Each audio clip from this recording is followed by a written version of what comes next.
Thank you for joining us. So this webinar is being hosted as part of London Climate Action Week. That is a week of events, the second ever London Climate Action Week after last year, a week of events to focus on the climate change transition, and in this case specifically this year, of course, how the COVID-19 crisis has really changed the game and changed the equation in many different ways.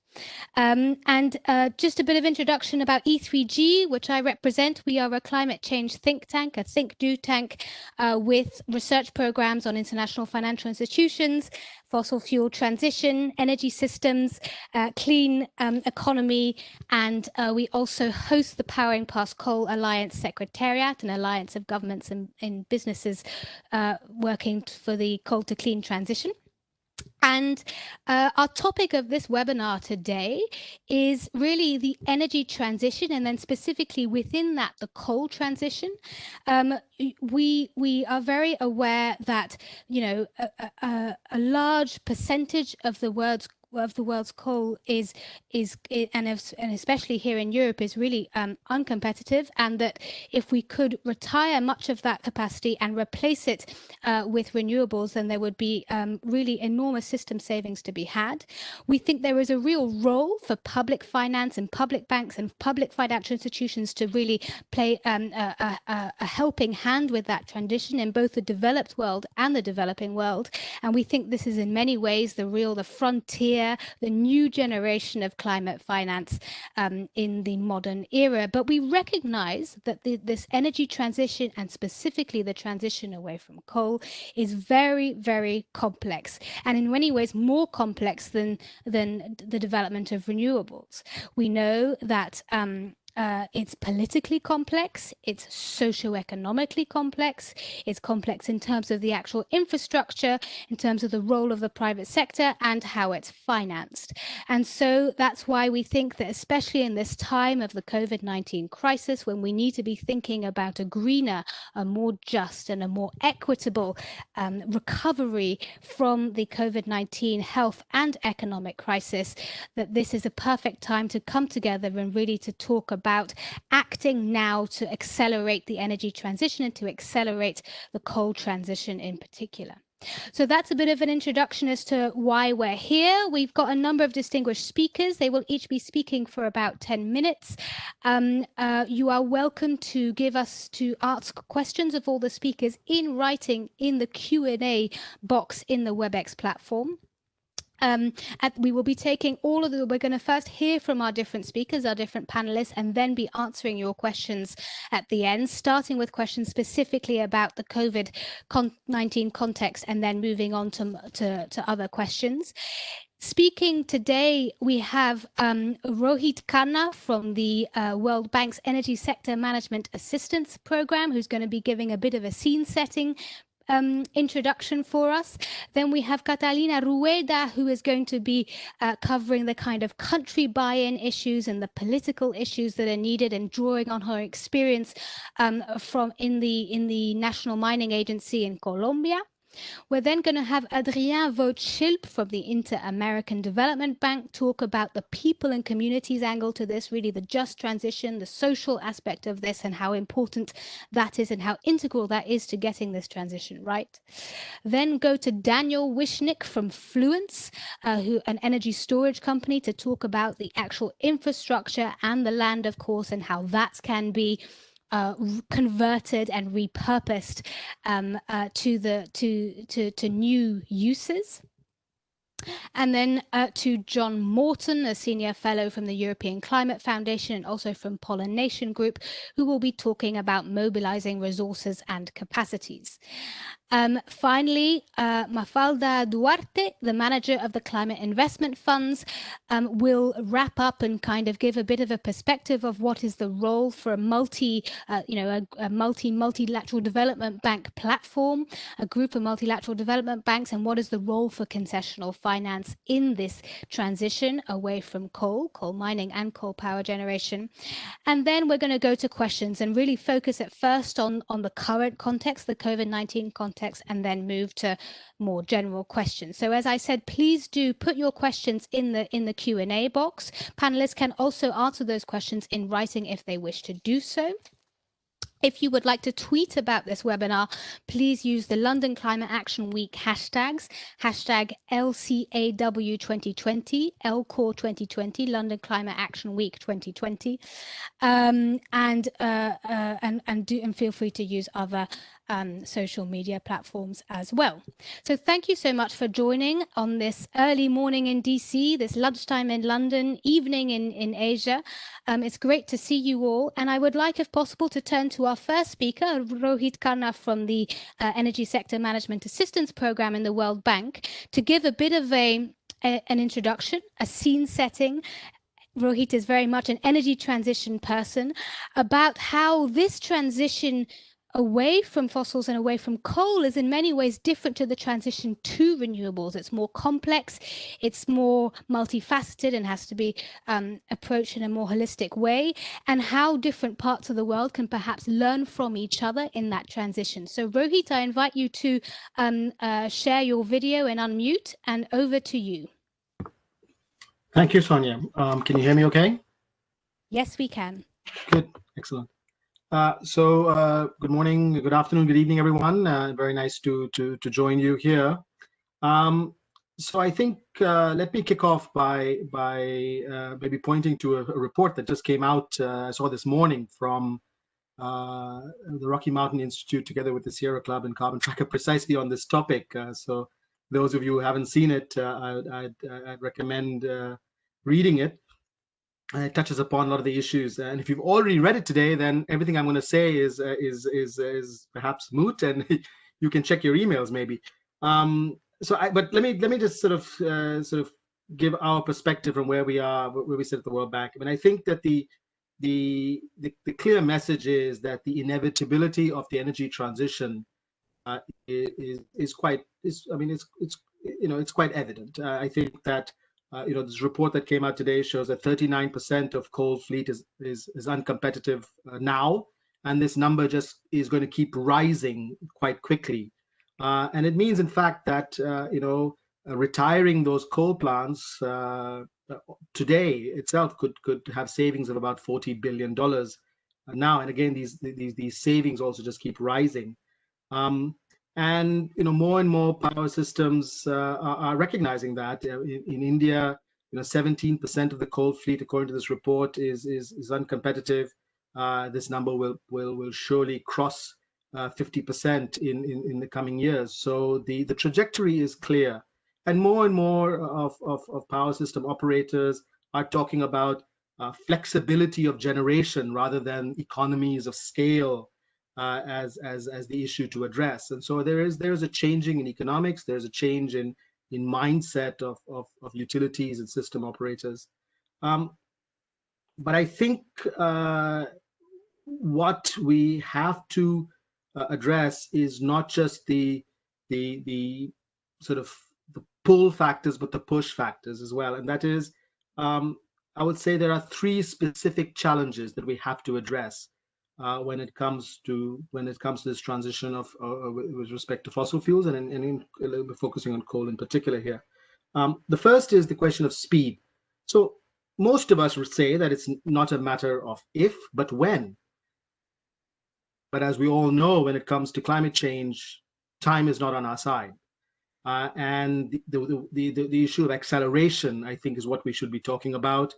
It's not good enough for us to say that by 2026 or by 2030, 50% of the coal fleet will be uncompetitive, and there's an inexorable move in that direction. And so let's just wait. Let's just watch this. Let market forces make their way through this. I think that every moment of delay in energy transition has very significant environmental impacts, and we must therefore address the question of speed. So there is a need for a push. The second point, and Sonia touched upon this, is the political economy. One of the things, that's been very clear from our experience in the bank is on the question, for example, on fossil fuel subsidy reform. there is almost no one who would argue that fossil fuel subsidies are in some way good for an economy. I think most ministries of finance, go into hives when you talk about it. I think that there's no question the fiscal burden is great, and yet, we all know how difficult it is to reform fossil fuel subsidies. And the reason usually is political. It's the political economy. It's you have to understand the distributional impact of the subsidies. You have to understand how tariff reform or price reform will affect different segments of society. And therefore, from the bank's perspective, we don't talk about fossil fuel subsidy reform purely in terms of pricing reform. It's not about getting prices right. That's a technocratic response to the problem. The issue is, how do you address the political economy of the reform? How do you put in place the social protection and the poverty alleviation measures necessary? And the question of phasing out of coal is no different. There are workers and communities that are affected, and one must take into account this need for a just transition in doing so to address the political economy factors. Um, and the third is that yes, the economics definitely are moving in a certain direction, but the stranded asset value is not trivial. By some estimates, $250 billion of stranded asset value. The cost of decommissioning itself, the upfront cost of decommissioning, is also could be over 200 billion. And even the report that came out today, says that yes, there are savings of 39 billion for the 39% that are uncompetitive, but that means there are 61% that are competitive today, according to that report. And they would require $155 billion in public support to address these competitive coal fleets. So again, we can wait for the economics to change, or we can push and do something now. So I think that what is needed is a new thinking on what climate finance should be all about. For the last uh, 30 years, we have been talking about climate finance in terms of renewables and energy efficiency. And I think we have made a lot of progress, and we should definitely continue to consider that our priority. But the time has now come, I think, to also consider what it will require for a structural change in economies. And that requires us to do what the European Union has done, which is set up a just transition mechanism, $7.5 billion, which is not just for renewable energy efficiency, but is looking at sort of territorial transition plans, looking at employment, social protection, reskilling, re-employment. All of these aspects have got to be part of this transition. So I think it's for the way we see it is that we must now be talking about um, uh, much more than just how do we make renewables more competitive, because it's already becoming competitive. Uh, and it's almost becoming like energy efficiency. It's the low hanging fruit, and why are people not doing it? Well, there are reasons for it, and we have to address those. Um, uh, Two other points I'd like to make before I close out. The first is that we don't necessarily have to decommission or retire coal plants. Um, there are engineering solutions that would allow us to capture the value of those assets. You can repurpose coal plants. They have access to the power grid, to water, to transport infrastructure. They have human resources, skilled workforce. All this has value, and we should capture that by repurposing these coal plants. That would reduce the decommissioning costs and would also reduce the cost of any new power that's added at that site. And by repurposing, you can put a renewable energy. You can put solar panels there, or one of the things we're looking at is what we call the RE plus flex, which is renewables plus using that infrastructure for reactive power. Coal plants have historically not just provided power into the system, but voltage and frequency control, which are very important for the reliability of the grid. And that infrastructure can or sort of this function about this ancillary services, as we call it. And so we should definitely look at doing that. And the last point I want to make is that addressing coal plants without looking also at associated coal mines is impossible. The two things are inextricably linked. I think the history from North America and Europe has been very clear. If we do not address coal regions, those regions that are heavily dependent as sort of mono industry towns and communities, there will be political and economic and social consequences. There will be resistance to the change. And so that is why, from the bank's perspective, really addressing these two together is extremely important. We have to look at the institutions, but we also have to look at social protections and employment benefits, reclamation, repurposing, environmental remediation of these lands. All of this has to be the new package for climate finance going forward. And I think again, I'll close out by saying that what the just transition mechanism is doing for coal regions and fossil fuel dependent industries and communities in Europe is what is needed for us to do in the rest of the world as well. So Sonia, I think I'm within my 10 minutes and I'll thank you very much. Thank you very much, Rohit. And yes, I think that's absolutely right. This is kind of a new way of thinking about climate finance.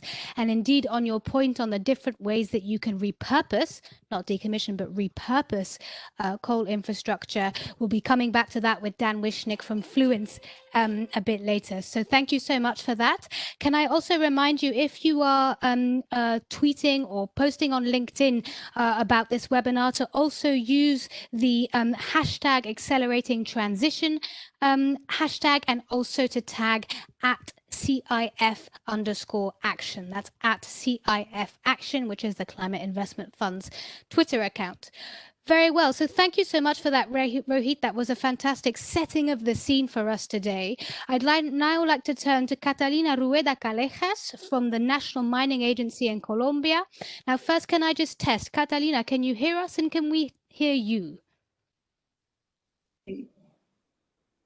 Hi, Sonia. Yes, I can hear you perfectly. Great. We've managed to make a connection. That's fantastic. So Catalina is the head of promotion at the National Mining Agency in Colombia, and we're going to hear more about their experience in terms of their decarbonization agenda, and specifically to talk about the political process and the need to get country buy-in in this transition, because this transition, of course, requires a lot of political will and will also involve political risks.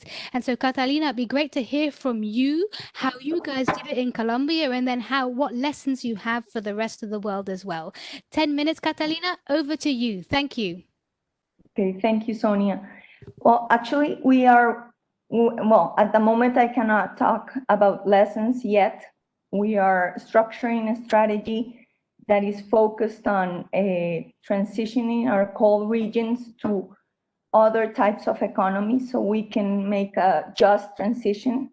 Colombia have a challenge in terms of introducing new renewable energies.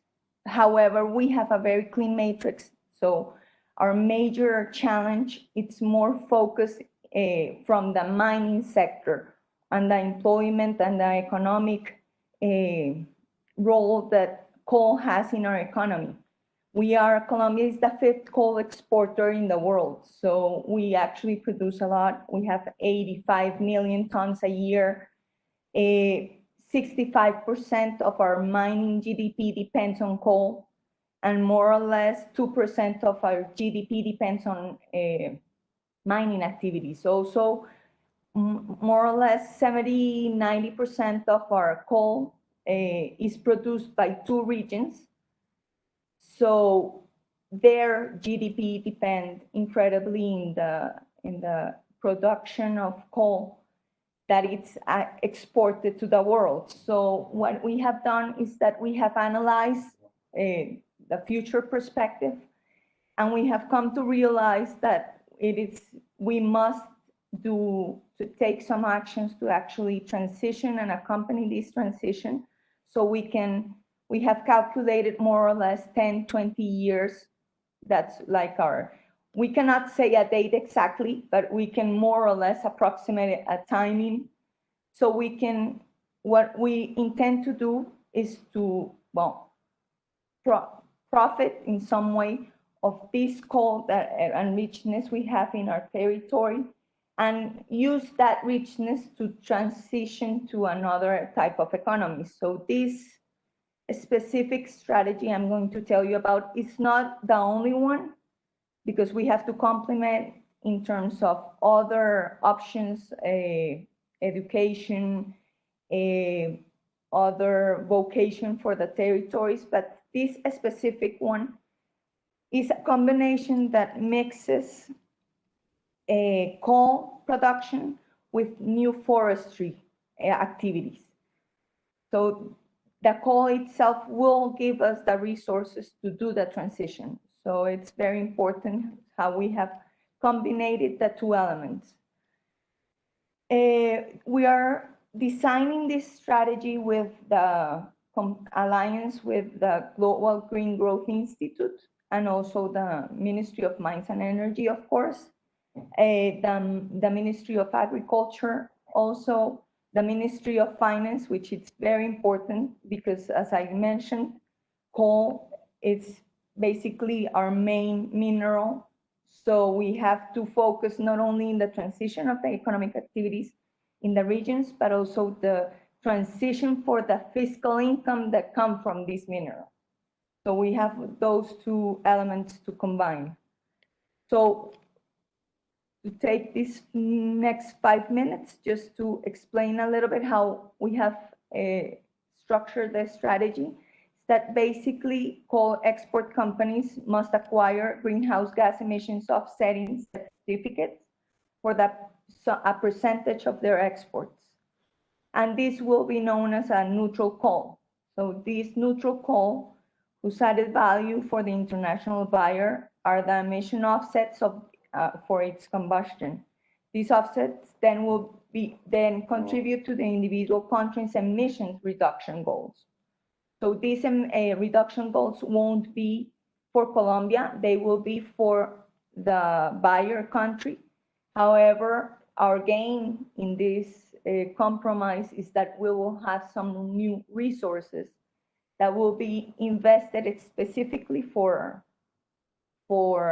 greenhouse gas emissions offsetting certificates and projects. So we have identified some forest economy that will cover a variety of projects such as silvopastoral systems, agroforestry, forestry, productive restoration of natural forests. This will go hand in hand with the local authority and what they view as the vocation of the territories, because we don't want this to be a strategy just led by the national government, but also from the regions themselves.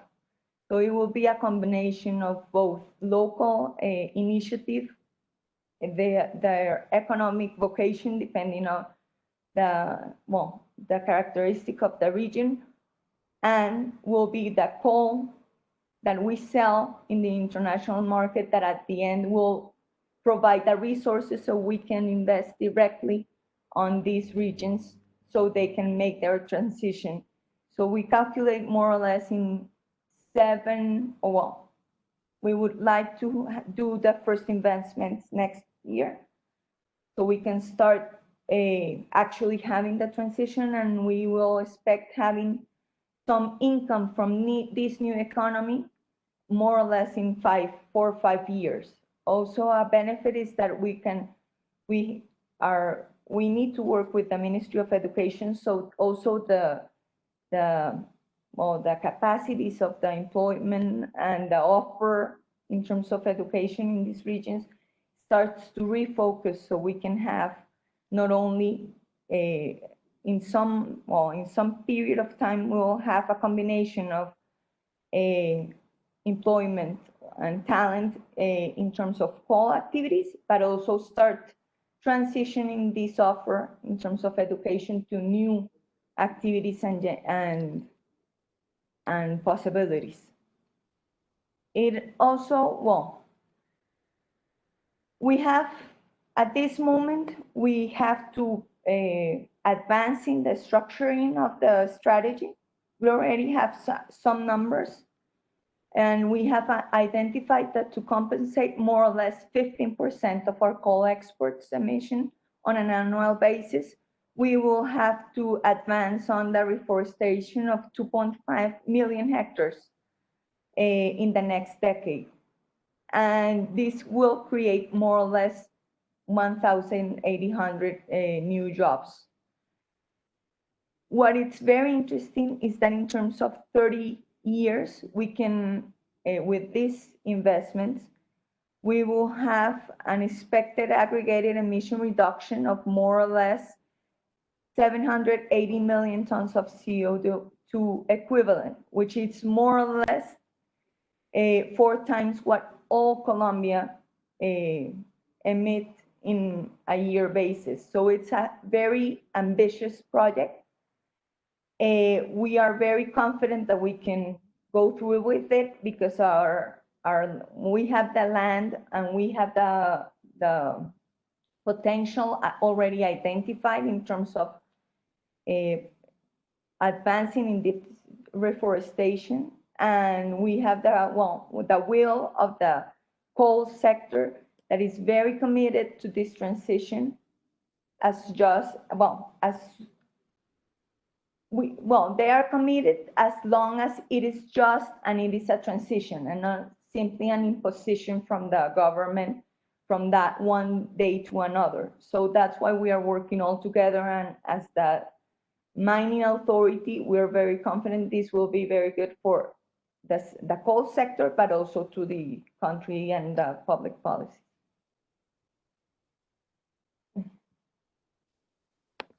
Thank you so much. Thank you so much, Catalina. Is there anything else you want to add, or is that? No, I think that's for now. Maybe if there are any questions.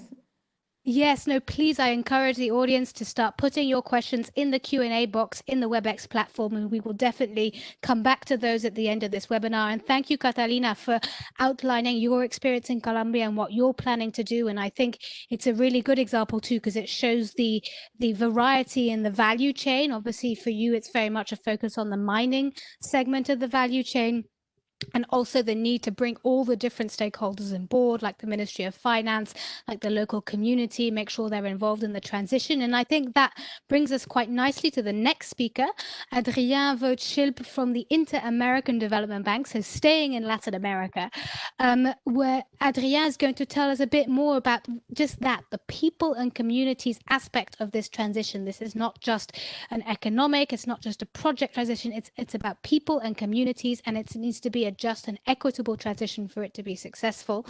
And Adrien is going to tell us a bit more about the different approaches you can take to just transition, bearing in mind, of course, that every region and every case will be different. So Adrien, I invite you to unmute, to switch on your video, and over to you for your intervention.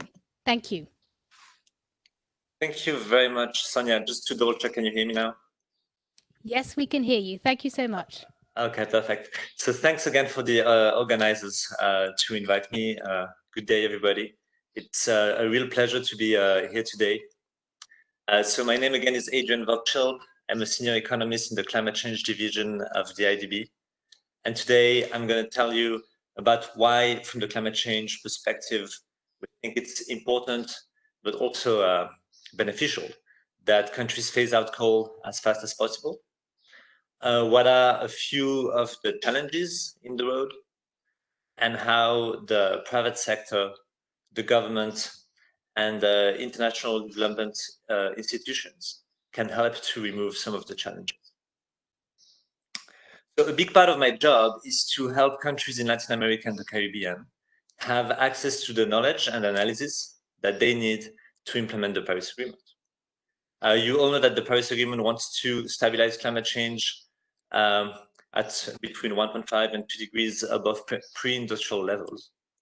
And one key fact that's really super important is that to do that, the global economy needs to become carbon neutral by 2050.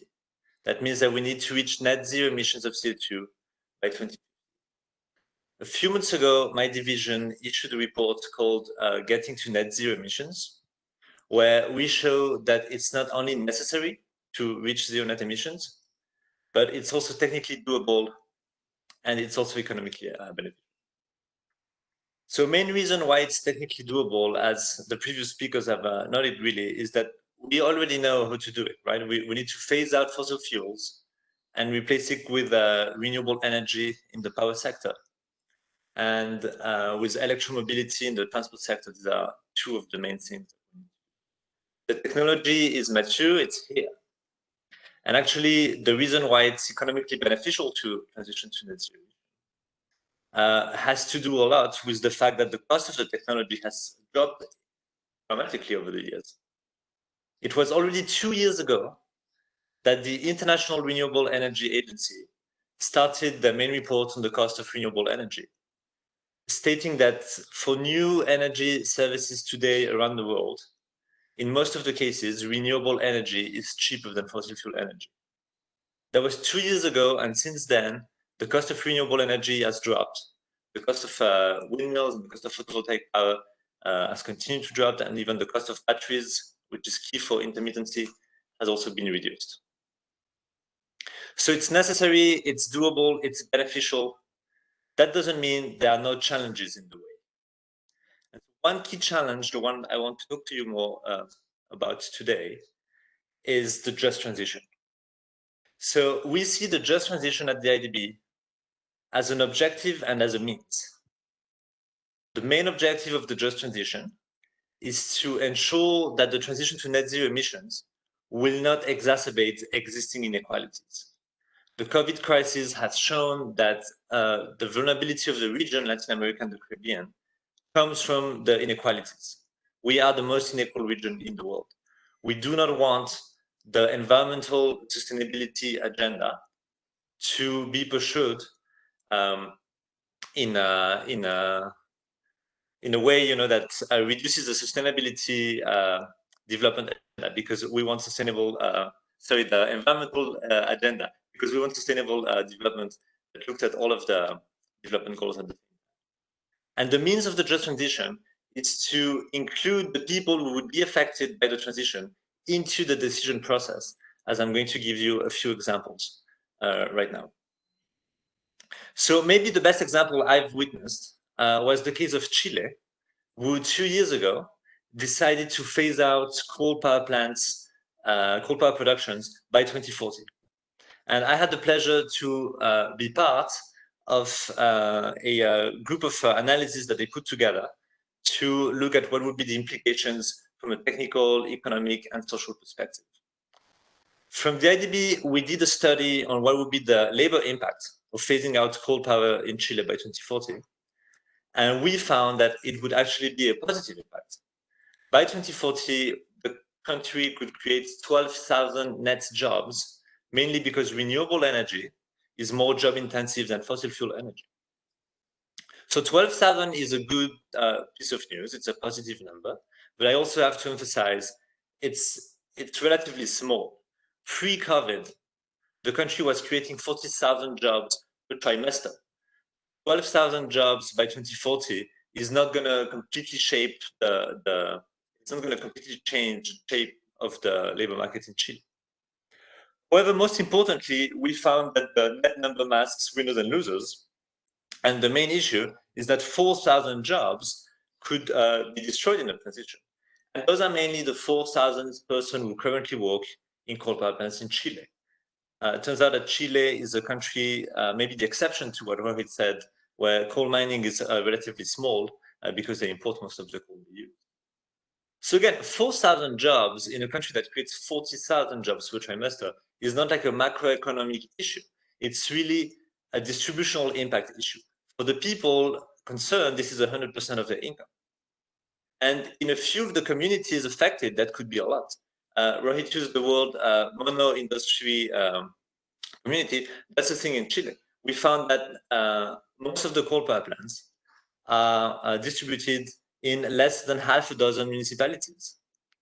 In the most affected municipality, it's 7% of the people who live there who work in a coal power plant.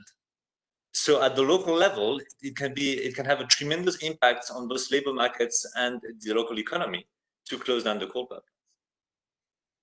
So what can the private sector, the governments, and international development agencies do to transition out of coal as quick as possible and in a just way?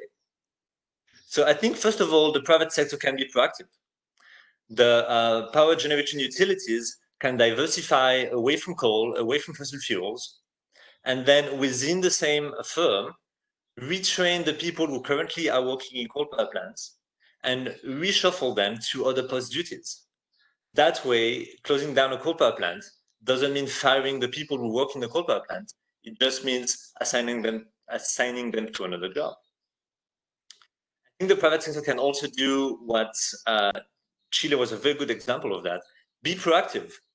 Talk with the local governments, with the national governments, with the trade unions about the fact that a coal phase out is happening, and discuss what are the options that everybody can take together to anticipate the negative impacts and correct them. And that, I think, is a key role of what governments can do. Rohit gave a lot of examples. I agree with all of them on what the government can do. So I just want to focus on one thing he didn't say, which is the design of long-term strategies. Take seriously the call in the Paris Agreement to not only focus on short-term NDCs, but also, as per Article 4, design and communicate long-term decarbonization strategies to 2050. And do that taking seriously the call in the Paris Agreement to consider the just transition. So what does that mean? That means the Ministry of Environment, typically in charge of the Paris Agreement, should discuss with the line ministries, energy, transport, with planning, with finance, also with the labor ministry, which hasn't been mentioned before, with the trade unions, with the professional associations. How can we all get together and design a strategy for the country as a whole to reach net zero emissions by 2050 in a way that anticipates the costs and provides solutions to those trade-offs? I really encourage governments to read our reports Getting to Net Zero emissions for that, because we have a few lessons from how to do it. And then again, from there, once you've anticipated the social impact, the government can think about social protection schemes, can think about training, curriculums in school, to make sure not only that the potential losers are compensated or minimized or avoided, but also to make sure that the wins do materialize, that there are jobs, for instance, created in the country in renewable energy. And finally, I think that's a key place where we can use concessionary money from international finance institutions, directly helping the countries build and then implement those long-term strategies. We're doing that, for instance, in Chile, in Colombia, in Peru, in Costa Rica at the IDB. So again, funding these workshops to discuss with everybody how to do this, coordinating with other international organizations, including, for instance, the ILO, which has a lot of expertise in this topic. Perhaps building the capacity of local academia, put numbers on the benefits and the costs of reaching net zero emissions in their country. Again, with the focus on not only understanding how getting to net zero emission is good overall for the planet and for the economy, but also in anticipating what could be some social costs in the road. And I think the colleague from Colombia really showed that if you have time to address it, then it's much easier to have everybody agree on the strategy, as long as you don't try to implement it overnight and you don't try to do it without taking into account the perspective of those who would be affected. So those were my main points I wanted to make. Thank you again very much. And I hope to continue the conversation in the Q&As.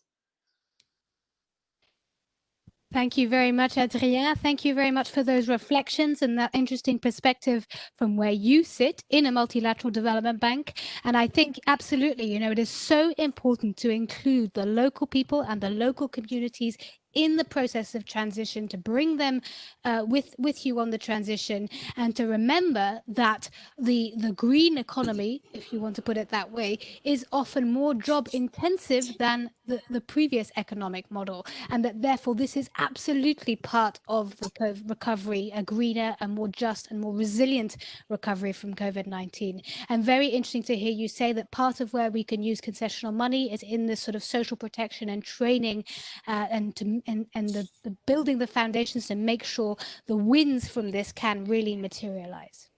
So next, I want to move to Daniel Wishnick from Fluence, which is a Siemens and AES energy storage company. And we're going to get Daniel to talk to us a bit about how to deal with the actual infrastructure that we're talking about, and of course also the associated land, and how that can be reconverted and repowered and repurposed for this new purpose in this transition, and especially draw on Dan's experience of the US market, and his long experience at Siemens, a leading energy technology company. So Daniel, I mean, here I'm sitting in London.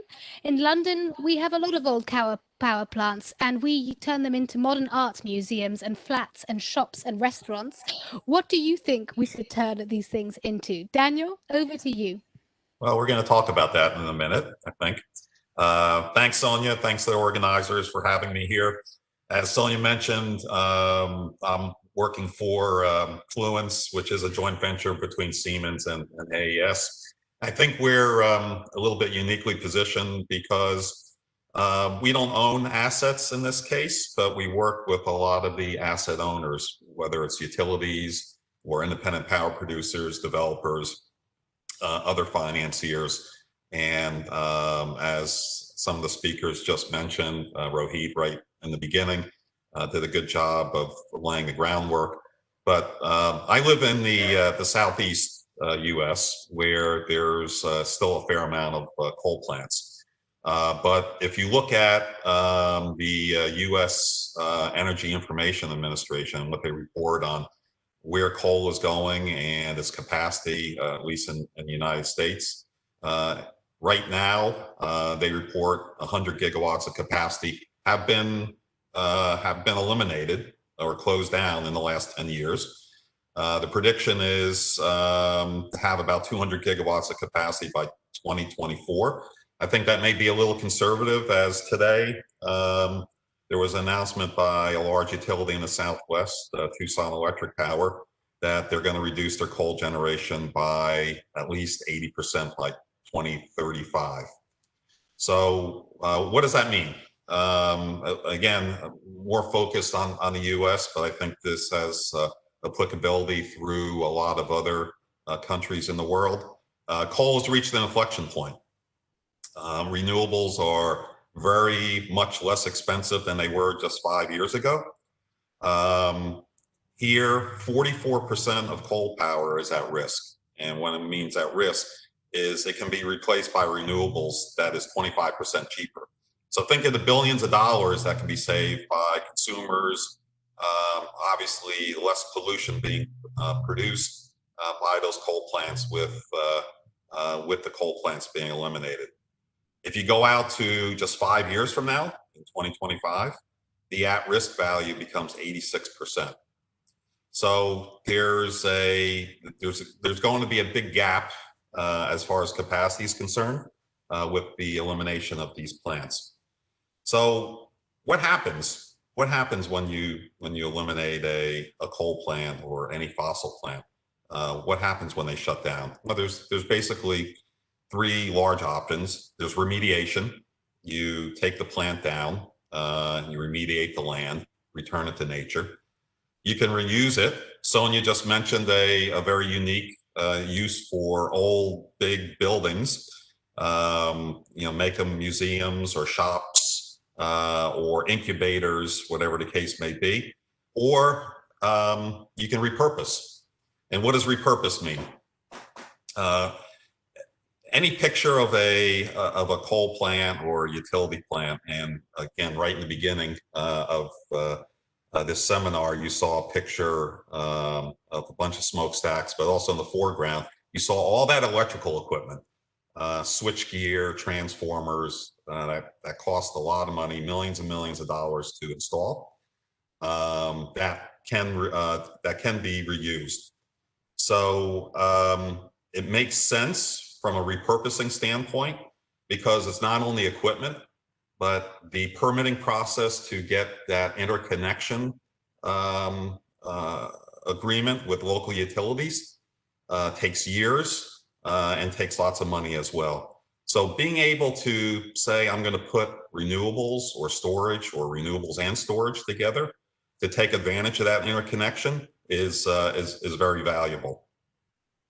For renewables and storage, these are ideal sites. The sites are generally large, lots of acres of land that you can put solar and storage on together. These are ideal sites to supply renewable capacity and other types of utility services. If you're just looking at storage, for example, if wind or solar is not an option, storage by itself as a transmission and distribution value can supply a lot of different valuable economic services, capacity release, peak load relief, and feeder reliability. Feeder reliability, just for an example, if you look at storage, being able to supplement solar and wind. For example, the sun always doesn't always shine and the wind doesn't always blow, so power could be spotty at times. This is where solar or storage would come in and make that power more firm. All these uses, these T&D values, allows for greater capital allocation, better grid stability, supports greater penetration of renewables, and defers the cost of traditional poles and wires. So imagine a community that's at the end of a distribution line. So instead of running miles and miles and miles of wire, putting a storage system at that spot to provide better power reliability. So the question always comes down to cost. And when you look at storage, very similar to the cost curve that you've seen in solar over the years, this storage technology is readily available. And in fact, our company is doing a few, I'll call it repurposing projects right now in the US. But this technology is readily available and is coming down in price every day. So we've looked at sites where we're repurposing right now, a site that's about 300 megawatts, 300 megawatts over a gigawatt hour of capacity. Not inconsequential when you look at the power industry. The use cases I described are financially feasible. They're investable. As a matter of fact, most of these are invested with private capital. There's also some, at least in the US, there's some incentives to using storage and renewables, but for the most part, it is a private capital investment. So I just talked about repurposing. Repurposing is not easy. Many factors have to be considered, including the environmental aspects of the existing site. However, as I just talked about earlier, the location of these plants in the grid structure are very valuable due to their interconnection value. That can't be overlooked. It takes literally years sometimes to get an interconnection permit with different ISOs. In the US, the ISOs are basically the grid authorities, and then also with the local utilities. So if you're gonna take down a coal plant or close it down, why not reuse some of its attributes? And the biggest attribute is probably the interconnection that it already has existing at that particular site. And so just one last thought, and Rohit, I think, mentioned this as well. There's always a human cost to any time you close a plant, whether it's a power plant or any other industrial facility. We have to think of what happens to these environmentally challenged facilities, and not only the people that work there, but also the communities around these plants. So any repurposing or transition needs should account for these people, the people directly affected and indirectly affected by the taxes and other values that were brought by that power plant. So Sonia, that's I may have saved a little time. I'll leave it at that, and I welcome any questions after everyone else is done. Thanks so much, Dan. That's really interesting, and really interesting to get your perspective from the private sector, because obviously the private sector has a real role to play in this transition as well. There is a role for both public and private, and really interesting to hear, even though not everyone in the audience will be technical experts in the energy system like you, but to hear about the different grid services that can be provided from the infrastructure that is often at these locations in the grid, and the capacity lease and peak load and feeder reliability, all these different ancillary services and grid services that PV and storage and other technologies can provide to the grid, which is absolutely essential to keeping the lights on. And so these sites really do have value, and that there is a big role to play in making sure we harness that value. Thank you so much. So now I'd like to turn to the financing of all this, because of course this transition won't happen unless the financing is there to make it happen, and that's both private financing and public financing, of course.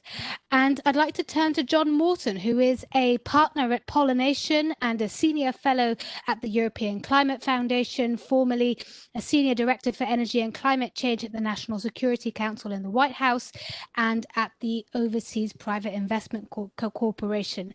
And I'd like John to ask you to come in and tell us a bit about what are the innovative financial instruments and packages that we can put together to try and make this, accelerate this transition away from coal, this energy transition that we're trying to make happen, and how can climate finance adapt to this being the new frontier, the next generation of climate finance, and a way of really achieving extremely large amounts of displacement of CO2, but per dollar invested. And it'd be really interested as well to get your experience from South Africa as well. So John, over to you. Great to have you on the webinar.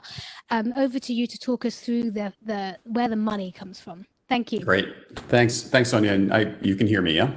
Yes, we can. Go for it. Perfect. Great. A pleasure to be with you folks this morning in Washington, at least. And thanks to Sonia and E3G for hosting this conversation, which I think is extremely timely, extraordinarily important, and critical for us to all be focused on. And when I say the it here, I think it is the collective question of how do we finance the retirement of high-emitting carbon assets around the world.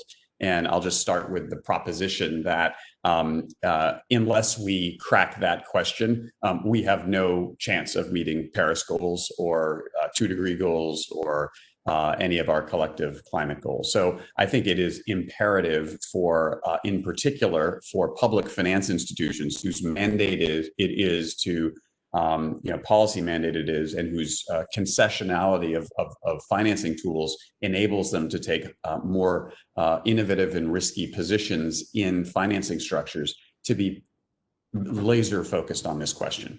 I refer to this as kind of version 3.0 of climate finance. If you think back 10 years ago, for example, when I was at OPIC, every DFI and MDB was making a big deal about increasing their lending to renewable energy. And during the time at OPIC, we went from literally $10 million a year of renewable energy finance to $1 billion a year each year. And that was seen as the kind of pushing the envelope and the vanguard of climate finance. And we brought down the cost, we helped bring down the cost curves of renewable technologies around the world by doing that. And that was great. And that has continued, and that needs to continue. I think version 2.0 of climate finance and public finance for climate was, as you've seen, the many moves by MDBs and DFIs to adopt fairly aggressive carbon policies with respect to no new coal financing, increasingly organizations taking positions on upstream oil and gas, et cetera. And I think that envelope needs to continue to be pushed as well. So we're going to do more green, we're going to do less brown, we still could see some improvement in certain MDBs and DFI's position, I think, on that second point, doing less brown finance. But this third one, version 3.0, I think is critically important and arguably even more important, which is that I got to be careful when I say arguably more important. Let's just say as important as version 2.0, which is how do we finance the early retirement of high emitting coal assets, in particular coal assets, but not only coal assets. And unless we crack that nut, and until we do, we will not get close to Paris. And so it's encouraging to hear folks like Rohit in particular, and I know that Mafalda will mention the SIF's thoughts on this in a moment, really focusing on this issue and applying serious thought and strategic thinking to the question. I'd also like to flag for people who need a kind of baseline understanding of the scope and scale of what's required here from a financing perspective, flag the same report that a couple of folks have mentioned, which is the RMI Carbon Tracker Sierra Club report, which came out yesterday. And what the report basically does, you can skim the executive summary and you'll understand the top line findings. But basically it says that this is no longer an economic problem. This is a political and social and creative financing problem. Because in short, the savings that you have from moving away from coal are in the next 2 to 3 years are greater than the cost of transitioning away from coal. And that's based on analysis, the fairly comprehensive economic analysis they've done. So we're at a point where we need to essentially nudge lenders to take different positions in financial transactions from the ones that they have traditionally taken. And here it's interesting. I'm gonna bring to bear some of the work that I've been doing in South Africa into the picture. Folks are familiar with, I'm sure, the situation in South Africa. A heavily coal-intensive electricity sector with a vertically integrated utility, Eskom, essentially in financial freefall for a number of reasons, but including its heavy reliance on coal, which is increasingly uncompetitive. So you have a utility that's fiscally unstable in large part, not exclusively, but in large part because of its captive commitments to an increasingly uncompetitive coal sector. And President Ramaphosa put in place a task team on Eskom sustainability about 1.5 years ago. And by sustainability in this case, he meant financial stability, fiscal sustainability, not environmental sustainability. In short, he requested some ideas on how to stabilize the utility in the long run. And the team, I was involved peripherally in that as an advisor to some of the members.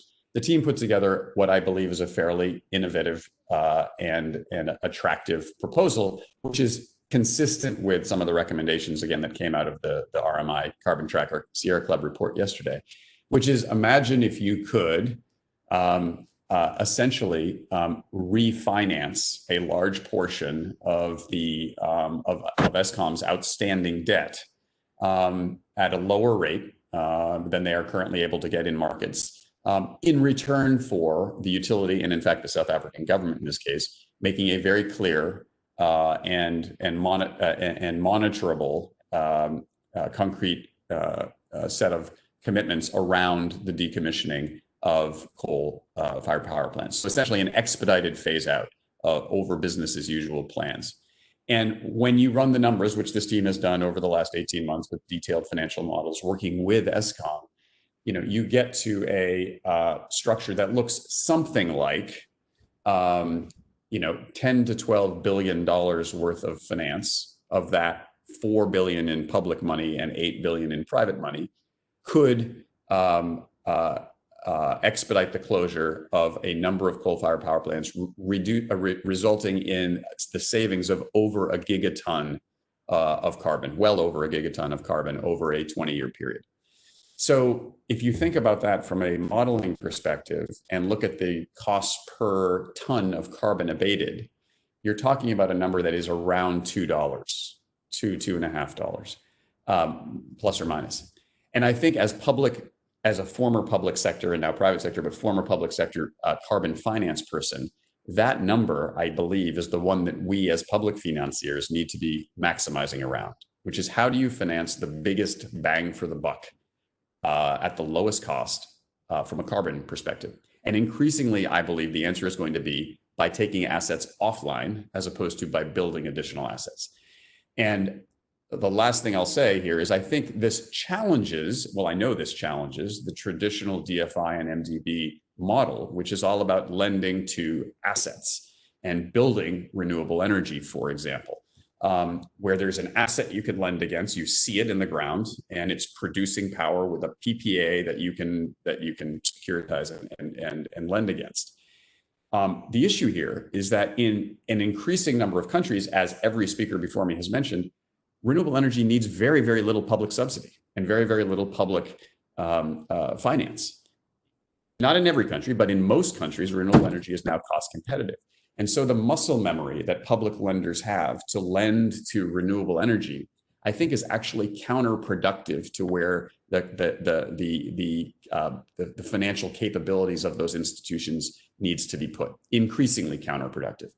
And so those who generally say, let's build more wind and solar, on the public side, I think more often the solution is to back away, let the private sector step in, handle that, and really apply your attention and your financing tools to this question of decommissioning and repurposing.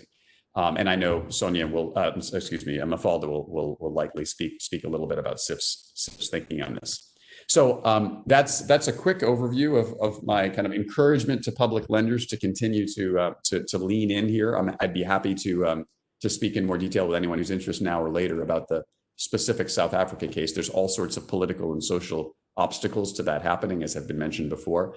But I think we're seeing some good progress. And most recently, the head of Eskom, the new CEO, Andre de Ruyter, has expressed publicly his support for an expedited transition that would include closure of coal assets. And for the head of Eskom to say that is a pretty big step forward in the South African context.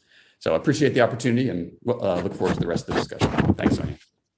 Thank you so much, John. And it is indeed really interesting to hear what's going on in South Africa, which could well be a test case in this space. And really interesting to hear as well how, yes, it's true, so many public financial actors, multilateral development banks, bilateral development banks, we've got very comfortable in a certain way of doing climate finance and in building, and we should continue to build a lot of renewable and renewable assets. But yes, we now need to pivot to look at the problem from another angle and think about, okay, how can we really accelerate this energy transition and accelerate this transition that we're already seeing happen in terms of the transition away from coal. And so I think that brings us very nicely, what is the role for multilateral development banks? What is the role for concessional finance? And this is what our last speaker is going to tackle. Mafalda Duarte is the manager of the Climate Investment Funds, and going to talk about what is the role of a multi-MDB, of a platform of multiple multilateral development banks that has a lot of concessional finance, like the Climate Investment Funds.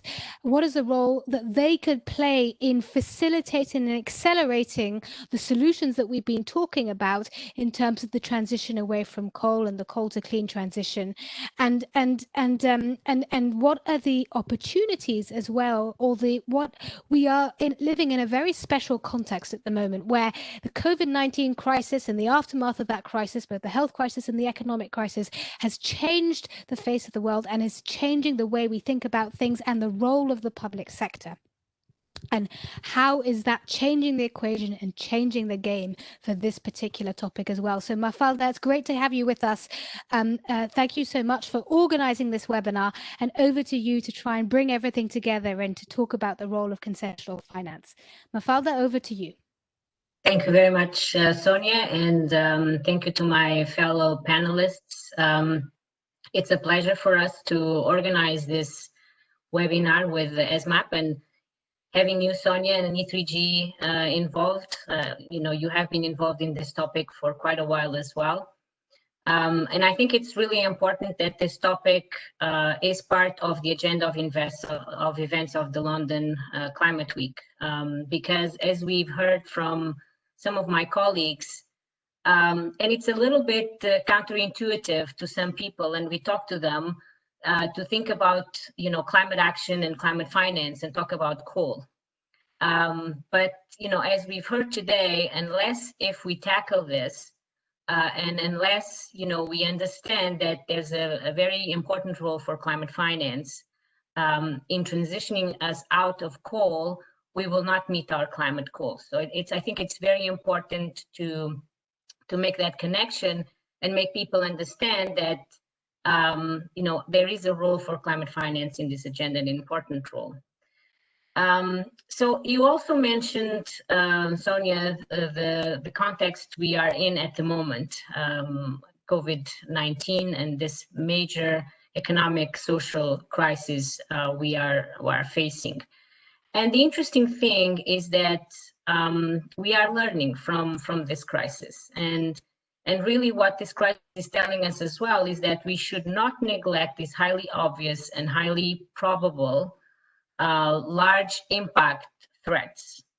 You've probably heard it several times. The scientific community was telling us that because of the many pandemics that we have faced over the last 18 years, that the health systems worldwide were underprepared and are underprepared to handle these pandemics. And they also highlighted that what is the level and the degree of collective vulnerability we have as societies and economies to the impacts of these infectious diseases. Climate is telling us the same thing.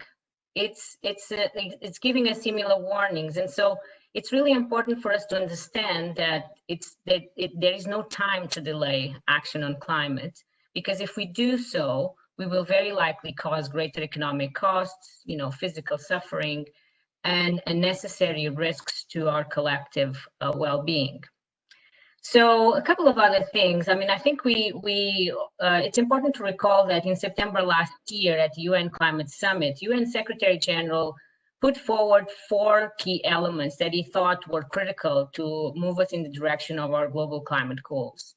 If you remember correctly, cut emissions by 45% by 2030 and fossil fuel subsidies. And then the last 2 were really related to coal. Ban new coal plants after 2020 and peak emissions from coal power in 2020 and then have them fall to 0 by 2040.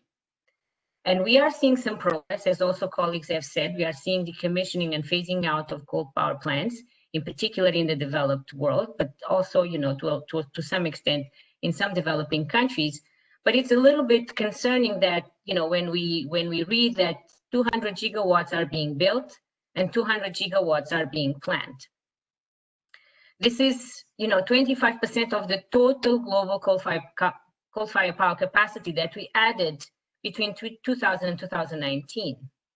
And we have to understand that coal still generates 40% of the world's electricity.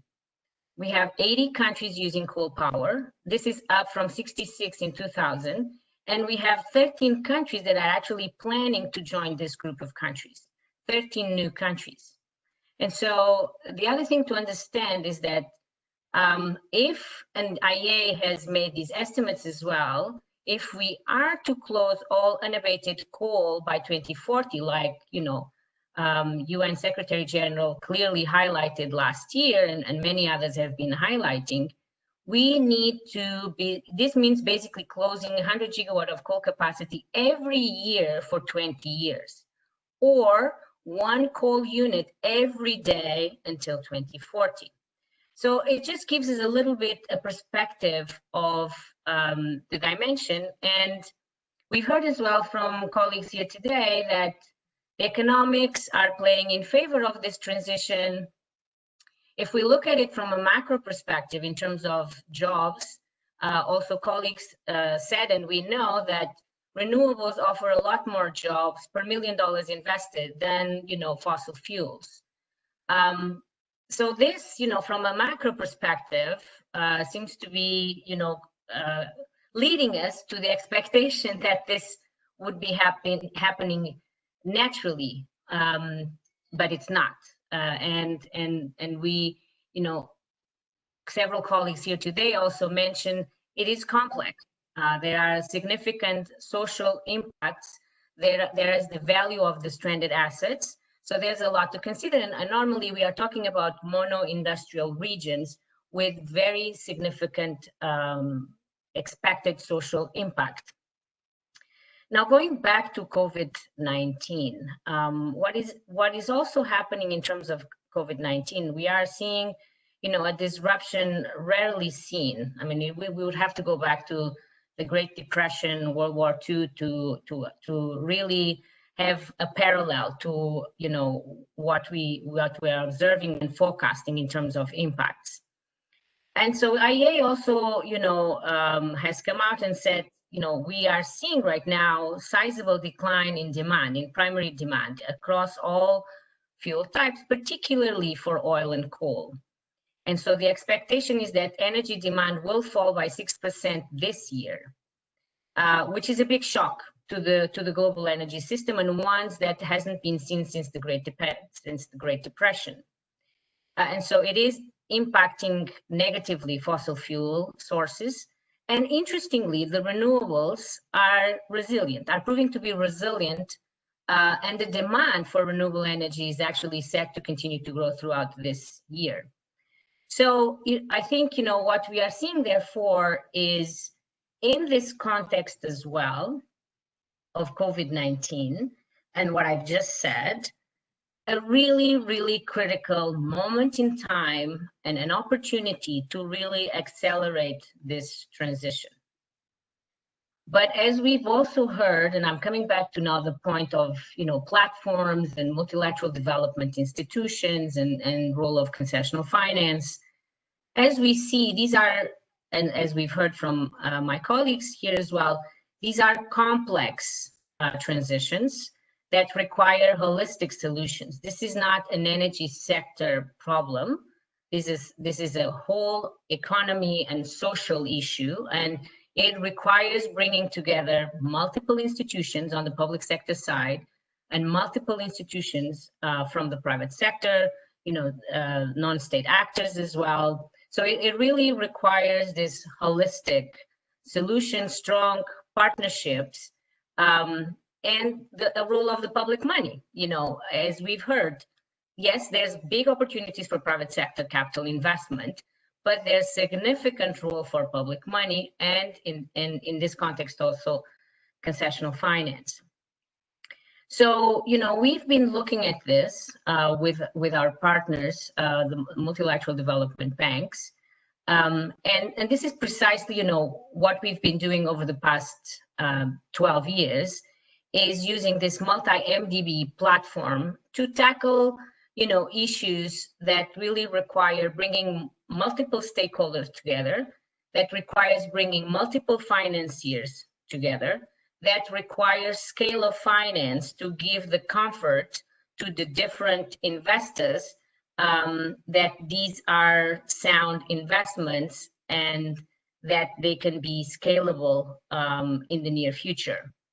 And so taking advantage of our experience and what we've seen that is impactful in other areas that we've been working on, we have decided that, this was so important as bringing me back to my earlier point, unless we tackle this, we will not tackle our climate goals and climate challenge, that we've decided to pool efforts and are working on a dedicated investment program that would basically address these funding gaps that could lead to the successful implementation of coal transition strategies and kickstart projects, so build local support to the development of new plants and the decommissioning or repurposing of existing plants and dealing with the coal mines, and basically accelerating this retirement of coal assets.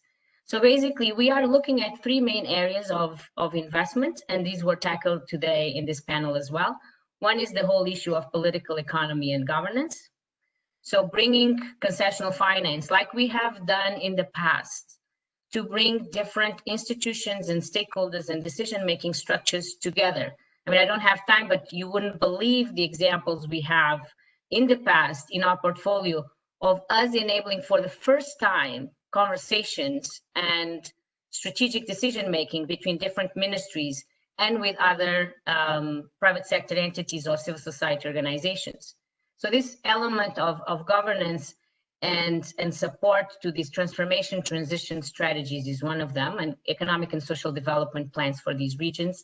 The second element is the people and the communities, as we've been talking about, because this is where the core of the challenges lie as well. And so here we would be talking about social plans, all of this issue of labor retrenchment packages, reskilling, retraining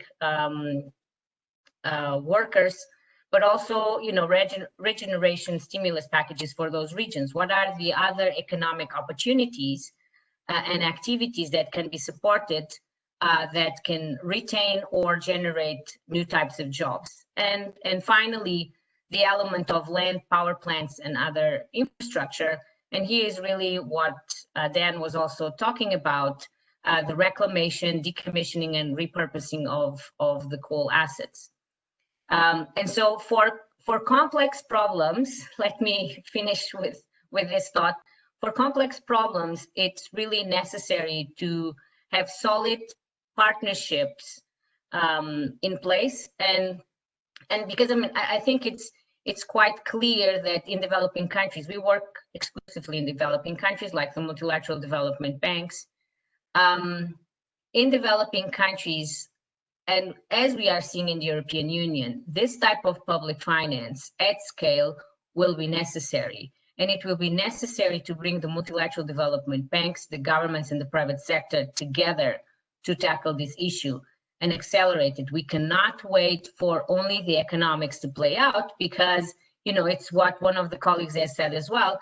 The economics of energy efficiency have been evident for many times, for many years. In fact, I always like when I hear this issue of low-hanging fruit, and I said, well, this fruit is quite high because it's no low-hanging, because we are not seeing the progress that we need to see, even though, you know, all of the studies and analysis shows that the economics play in its favor. So let me close with this thought, and really this is for people that might be listening and still trying to combine this thought of, should we really be using public money and climate finance to deal with coal?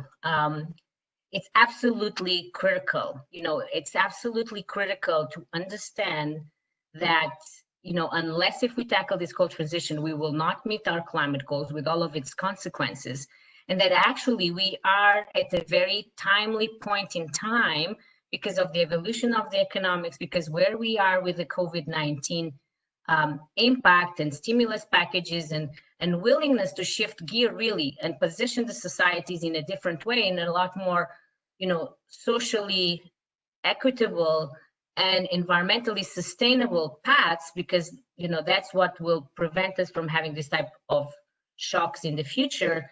This is a unique opportunity in time. So we really want to rally support to this agenda and bring awareness and attention to this topic, because it's so critical. Thank you, Sonia.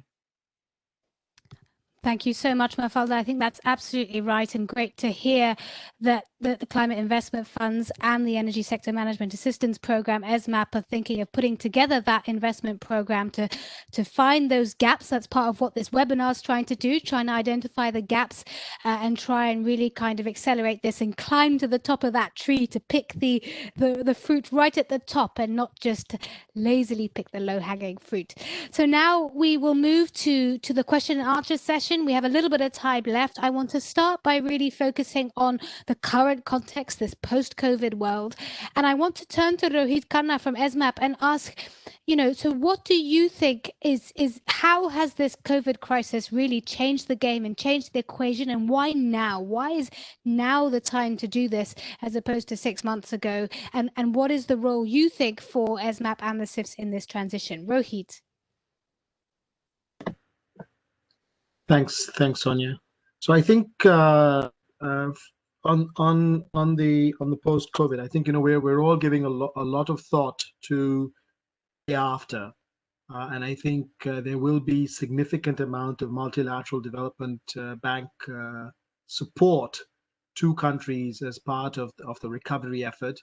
And I think it's a tremendous opportunity to build back better, to really think through what are the sectors that should be part of the recovery effort, and where there are sectors for transition. So I think it will be the reason why the time is now is that because I think many governments and policymakers will be thinking about what the structure of their economies would look like.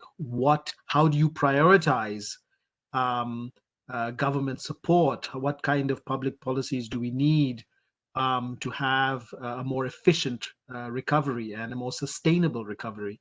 So I think that's why I think the timing is very important, because this is a time where governments are thinking through the sort of the structures of the economy, the industries that have to be part of the support, and so I think for all of us, extremely important.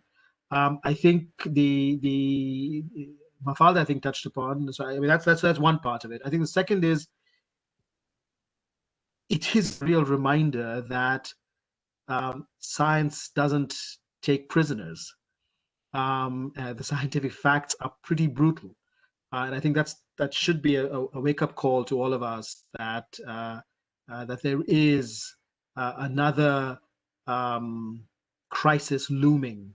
That if we don't do something, there really could be very significant impacts. The third point I want to make is that even though we are seeing some places where coal plants, for example, are being switched off in a sense, and there's more renewables in the mix, there's a real risk that this economic crisis will affect the industry. And in particular, although it's not the topic of the discussion today, we are quite concerned that the off-grid solar and the mini-grid industry is going to go into serious crisis mode very soon. That this is a nascent industry. It doesn't have the kind of depth of better established industries. It's the industry that we are completely depending on for renewable energy electrification, for almost 1 billion people, by 2030 to get to SDG 7. It is part of our thought process on moving away from fossil fuels, and we are concerned that many of these companies, according to an SE for All survey, only have 2 or 3 months of money left to operate. So I think this is why the timing is important from our side. Thanks. Thanks so much, Rohit. If you don't mind, I do want to squeeze in a few more questions before we end. And the next question, I think, is going to be for John Morton of Pollination. It's just a clarification question. So the member of the audience here is asking, should the private sector actually finance coal to come off the grid before of its economic lifespan, so that we're kind of sustainably managing to close those coal plants before they become uncompetitive, if you see what I mean? John, is that what you're talking about? Is that what you want the private sector to come in and do? The answer is yes, but in order for that to happen, because commercial investors are commercial investors and have financial obligations, in order to do that, you need to provide the incentives and the de-risking and the catalytic finance from public lenders to coax or to mobilize that private capital. So in the case, for example, of this South African example, what we're talking about is essentially a blended finance structure in which highly concessional capital that is motivated by policy and climate objectives provides a sufficiently strong amount of de-risking in the form of low-cost capital that it crowds in private capital. I mean, it's the same notion that we want private investors to invest into renewable energy 10 years ago, and the MDBs and DFIs were critical in providing the public finance to help lower the cost of those loans, of those investments. And so the answer is yes, but I don't expect private capital to lead in this transition. I expect them to follow the role that MDBs and DFIs will play in bringing down the cost of capital. I will just say quickly, if you look at those numbers that several people have mentioned from the RMI study, those are numbers that basically show that in the next 2 to 4 years, the cost or the net benefits of transitioning away from coal will exceed the costs, and that is before we put any value on the carbon benefits of the abated carbon. So those of us, again, who have a mandate to essentially think of carbon as a cost, as an externality, as something that we need to get rid of and are willing to pay for, if we apply carbon, even the smallest amount of carbon pricing to those to that form of financing, then this is an absolute no-brainer from a financing perspective, and very quickly becomes it should become a big new line of work for these for the public lenders. And again, I applaud the work of the bank and CIF in thinking forward, and IDB as well, about how to do that. Great, thanks. And I just want to try and squeeze in one more question before we close, if that's okay. And this one's for Catalina Rueda from the National Mining Agency in Colombia. A lot of interest. 2 questions came in actually about, so how much of Colombia's emissions can actually be offset by the reforestation element of the program you mentioned, given the competition with food production? And can you talk more about the mechanics, kind of leading on from what John was just saying there, the mechanics of setting the pricing and the level of the required offsetting of the coal exports? And does that pricing change over the years? Catalina, would you be able to just quickly answer those questions? Hi, yes. Well, I read 3 questions. I will rush through them. Basically, in terms of the competition with food production, we're not worried about it because actually the Ministry of Environment has identified 7 million hectares of natural forest restoration that we have the potential to do. Also, in terms of agriculture, the Ministry of Agriculture has identified 17 million hectares with the potential for agriculture activities, and from those 6 million for productive restoration of forest. So if we're talking about starting with a very conservative project of only 15 or 16% of exports of coal, that would be 2.5 million hectares. We would have enough potential and land already identified to do it with the hand of the Ministry of Agriculture and the Ministry of Environment. In terms of the offset and the mechanics, we don't have, well, we are going to work on the structuring of the mechanism this year, but what we have already identified is that, for instance, doing the offsetting here in projects here in Colombia could be more or less half the price than the emissions market or the options that countries have in the market, international market today. So it would be much cheaper, sorry for the expression, but actually it would be much cheaper to do this project and compensate here and buy this coal with these certificates, offsets of certificates, than doing the compensation or going to the international market or emissions market somewhere around the world at the moment. And I think there was a question about employment. We don't have the exact numbers because it depends on the bank of projects that we finally decide that it's the right balance that's linked also to the mechanism of the prices of the offset price. But more or less what we identify is that with one of these projects of forestry, for instance, we can have more or less 4 times more jobs than what we have in mining.